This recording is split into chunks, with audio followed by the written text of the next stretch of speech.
મિત્રો અત્યારે હું હતો વાવ-થરાદ જિલ્લાના અસારા ગામમાં। એ જગ્યાએ બોર્ડર એરિયાનું ગામ છે આર્યું। અહીંથી નજીક એકદમ બોર્ડર છે અને તમે જે મારી પાછળ દેખાઈ રહ્યા છે બાવળિયા ને એની પાછળ તમે એક જૂનું સ્ટ્રક્ચર જોવો છો। એ જૂનું સ્ટ્રક્ચર છે તે જૂનું મકાન હતું। જે મકાન હતું એને પહેલાં બંગલો કહેતા। એ બંગલો મિનિમમ 200 વર્ષ જૂનો છે। જે પહેલાં આપણે તમે જોયું હશે તો જૂના પોલીસ સ્ટેશન હશે, જૂની કચેરીઓ હશે, જૂના પોલીસ સ્ટેશનનો જ્યાં પોલીસ અધિક્ષનું નિવાસસ્થાન હશે અહીંયા જૂના બંગલા બનાવેલા હતા, જે દેશી નળિયાના હતા એ ટાઈપનું આ છે। અને આમાં અંગ્રેજો રહેતા હતા। જ્યારે અહીંયા કને ભારતની અંદર અંગ્રેજ શાસન હતું અને ગુજરાતની અંદર અંગ્રેજ શાસન હતું ત્યારે આ જગ્યાએ અંગ્રેજો રહેતા હતા। આ જગ્યાએ એક આને કહેવાય છે બંગલા। અત્યારે આ આસારા ગામની અંદર આ બધા આને બંગલા તરીકે ઓળખે છે। તમે સામે પણ જોઈ શકો છો। અત્યારે તો આ ચારે બાજુ જંગલ જેવું દેખાય છે આપણને। એટલે હું તમને એ બંગલા મારી ક્યારની ઈચ્છા હતી જોવાની અને હું તમને પણ બતાવું। આજે આ પણ એક અંગ્રેજો દ્વારા બનાવવામાં આવેલું પણ એક વારસો કહીએ શકાય, કારણ કે એ પણ 200 વર્ષનો છે। અને 200 વર્ષનો કેવી રીતના છે હું તમને કહીશ, કારણ કે મારા દાદા હતા એ આ જગ્યાએ અહીંયા કને અસારા ગામની અંદર મારા દાદા હતા। આ જગ્યાએ મારા દાદા પણ અહીંયા કને આવતા હતા અને હું આખી આ કહાની આ વિડીયોની અંદર કહું આ વારસાની શોધમાં। મારા દાદા હતા એ પણ 90 વર્ષની ઉંમરે એક્સપાયર થઈ ગયા, એ પણ 2007માં। તો અત્યારે એ વાતને મારા દાદાને 100 વર્ષ જેવું થઈ ગયું। તો મારા દાદા 100 વર્ષને મારા દાદાના પપ્પા હતા રાયમલ બાપુ। એ રાયમલ બાપુ પણ આ જગ્યાએ આવતા, એટલે એ તો મારા પપ્પાના દાદા હતા, એને ત્યારનું છે આ। એટલે ચલો આપણે હવે અંદર જઈ અને હું તમને વ્યવસ્થિત રીતે બતાવું બધું કેવા રૂમ છે, શું છે અંદર બધું જોઈએ। તો આ બંગલા છે, આપણે હવે એ બંગલાની બાજુમાં જઈએ। પહેલાં બંગલા આવી રીતના દેશી નળિયાના હતા અને આવી રીતના લાકડા પેલા લગાવેલા છે, એવી રીતના લગાવેલા હતા અને ઢાળ પાડેલા હતા। અને આ દિવાલ છે, અહીંયા કને લાકડાની બારીઓ છે। અસારા ગામમાં અંગ્રેજો રહેતા ત્યારનું છે। અહીંયા કને 1 થી 2 અંગ્રેજ અધિકારી રહેતા। એટલું બધું ગામને કોઈને હેરાન પરેશાન નહોતા કરતા, કારણ કે આ જગ્યાએ બોર્ડર એરિયાનું ગામ છે અને અહીંયા રહેતા એ વખતનું આર્યું છે। અને આ રૂમ છે, એક આ રૂમ છે, એક પેલો રૂમ છે, પેલી બાજુ પણ છે। અને તમે જો દેશી નળિયા જ છે, અત્યારે આ નળિયાનો યુઝ પણ નથી થતો। હાલની તારીખમાં આ જે મારા હાથમાં નળિયું છે એ 150-200 વર્ષ જૂના નળિયા છે। અત્યારે હાલની તારીખમાં આ ગામના લોકોને આ બાજુ આવવું હોય તો એ એમ જ વાત કરે કે કઈ બાજુ જવું, તો કે બંગલે ગયા હતા, બંગલા બાજુ। અને આ પણ એક સરસ મજાનો રૂમ છે, તમે જુઓ આમ ઈંટો લગાવી અને કરેલું છે અને જૂની ઈંટો છે બધી, જે આપણે વારસાની શોધમાં ઘણી જગ્યાએ જોઈ। અને આ દરવાજો છે, દરવાજો પણ લાકડાનો લગાવેલો છે, આ જુઓ। અને આ રૂમની અંદર આ નાનો રૂમ છે, ભલે આ રૂમ કોઈ એમને બેસવા માટેની ચેકપોસ્ટ કે ગમે તે એ ટાઈપનું હોય। અને અહીંયા ખૂંટીઓ પણ મારેલી છે, આ જુઓ છે ને। આ બારી છે, આ બારીથી મને એવું લાગે છે કે આ બારી બેઠકની હશે, અહીંયા કને ચેકપોસ્ટ હશે, અહીંયા કનથી બેઠા જોતા હશે કોઈ આવે જાય એવું છે કે નહીં। અને આ તો એકદમ ત્રોસું લાકડાનું મારેલું છે, ઉપર નળિયા લગાવેલા। આ એન્ટ્રી હશે મારા અંદાજે, પેલી બાજુ પણ એન્ટ્રી હોઈ શકે। અને સામે પણ એવો ને એવો એક બીજો રૂમ છે, જો દેખાય છે ને આપણને રૂમ એવો ને એવો। અને આ રૂમની અંદર હવે જઈએ આપણે, એ નાનો રૂમ છે જે સેમ આ છે એવો જ। હવે આ એન્ટ્રી દરવાજા પણ ડબલ દરવાજા લગાવેલા। પહેલાં આપણે આવું ઘણી જોયું, અત્યારે તો દરવાજો તમારે હાથે ખોલો એટલે લોક ફિટ થઈ જાય છે, પણ આ પહેલાં વધારે જોવા મળતું આવું શાળાની અંદર, દરવાજો તમે ખોલો એટલે લગાવી દો ફિટ થઈ જતું। જુઓ હાલ તો આ ટેકા ઉપર રાખ્યું છે, પડું થઈ રહ્યું છે હાલ। અહીંયા કને જૂની કડી મારેલી છે, પહેલાં આવી કડીઓ વધારે યુઝ થતી જૂના ઘરોમાં ને એવા। આ તાળું હળી ગયું, જેટલો વર્ષો જૂનું તાળું હશે।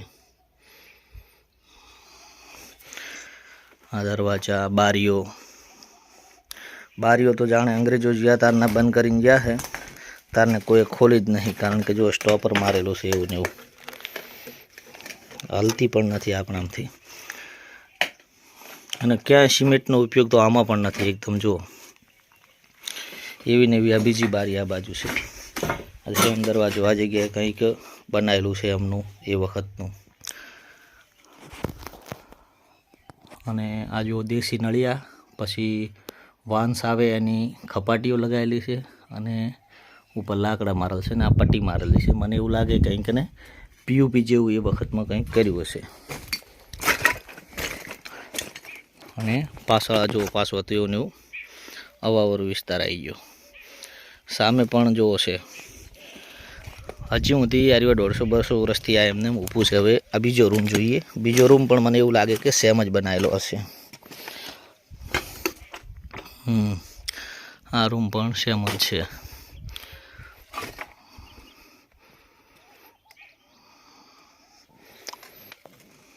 અને બંને બાજુ ચડવા ઉતરવાનું પેલી બાજુ ને આ બાજુ સેમ એક જેવું છે.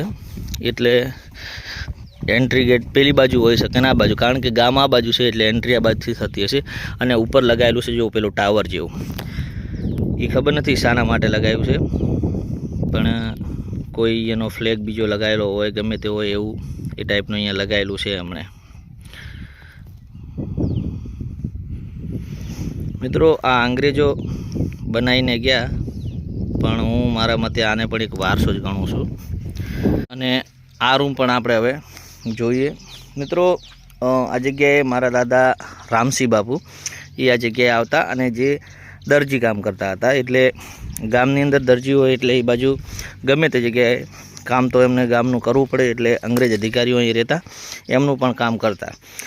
જ્યારે અંગ્રેજ અધિકારી અહીંથી બદલી થતી ત્યારે અંગ્રેજ અધિકારી અહીંયા કને આવતા એટલે મારા દાદાને એ વાત કરતા, અમે એમને એક ચિઠ્ઠી મોકલતા. આગલો અધિકારી જે હોય એ ચિઠ્ઠી આપીને જાય આપણને કે આ નવો અધિકારી આવે અને તમે આ ચિઠ્ઠી આપજો.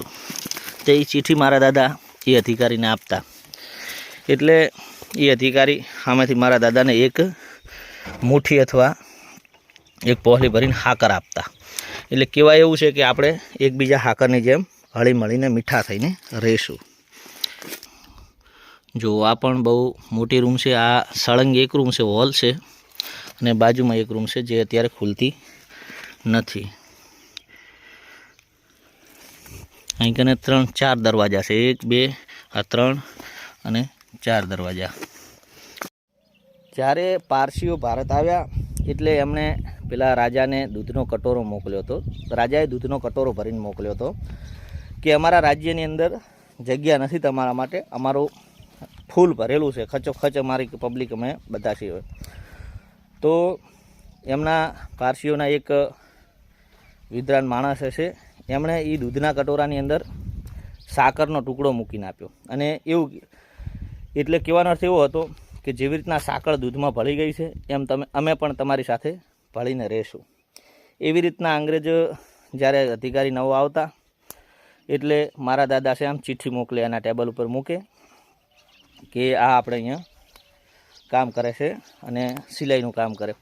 ત્યારે એમને સાકર આપતા, આમ મુઠ્ઠી ભરીને અથવા તો પોહલી ભરીને સાકર હાલતા મારા દાદાને, એવું ઈરાઈ કહેતા હતા. અને મિત્રો હજી અંગ્રેજો અહીંથી જતા રહ્યા એના પછી એમણે અમારા ઘરે મારા દાદાને એક ખુરશી આલેલી છે લાકડાની. એ ખુરશી પણ અત્યારે હયાત છે, મારા ઘરે પડી છે. જે હાલ મારું ઘર અસારા ગામમાં છે મારું ઘર, એ જગ્યાએ ખુરશી પણ અત્યારે હયાત છે. અને એવું કહેવાય છે એ વખતે જ્યારે અંગ્રેજો જવાના હતા ત્યારે એ વખતે એમની જોડે એક કેમેરો હતો ફોટોશૂટ કરવાનો. તો એ કેમેરાની અંદર તો અંગ્રેજ અધિકારીએ એ ફોટો તો અત્યારે હાલ મળતો નથી, એવું કશું નથી મળતું એનો પુરાવો. પણ એવું કહે છે કે જ્યારે અંગ્રેજ અધિકારી અહીં આવ્યા ત્યારે એમણે પહેલો વખત કેમેરો લાવ્યો હતો અને ગામમાં બધાને નવાઈ લાગતી હતી, તેમણે ફોટો પણ પાડેલો હતો. આવી કહાની છે. અને તમે આ જોઈ શકો કે મારી પાછળ આ બંગલા છે હજી આજો. પછી આ સામે છે એ નવું છે બનાવેલું, હજી પેલી બાજુના ભાગમાં પણ છે. એ હવે આપણે કોઈક દિવસ નેક્સ્ટ વિડીયોની અંદર જોઈશું.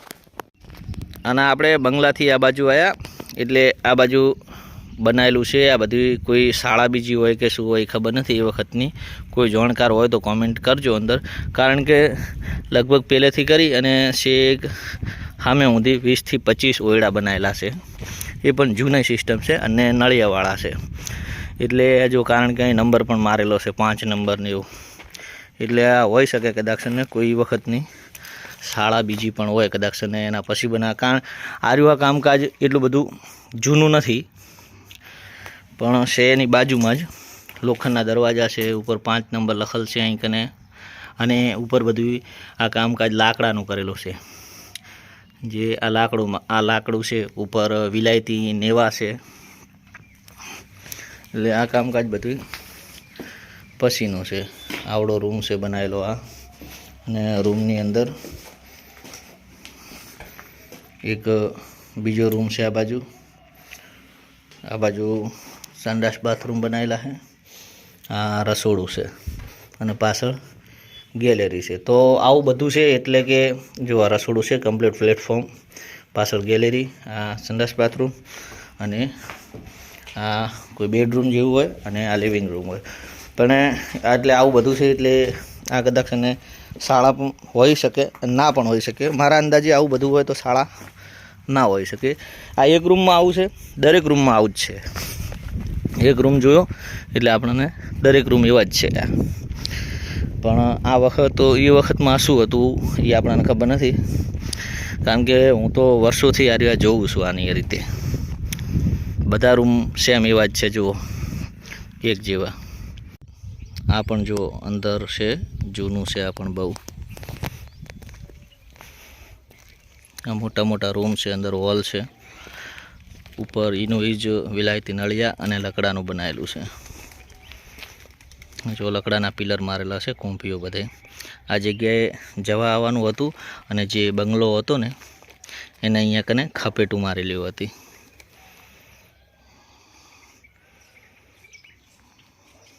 અને મિત્રો આપણે આજે આ જૂના અંગ્રેજોના બંગલા જોયા, જે જૂના એમના પોલીસ સ્ટેશન હતા, એ બધું જોયું. બહુ મજા આવી ગઈ જોવાની. જૂની વસ્તુ આવી મળે ને તો જોવાની બહુ મજા આવે. તમને પણ મજા આવી હશે. અને મળીશું હવે એક નવા વિડીયોમાં નેક્સ્ટ લોકેશન સાથે. ત્યાં સુધી બધાને જય હિન્દ, જય માતાજી.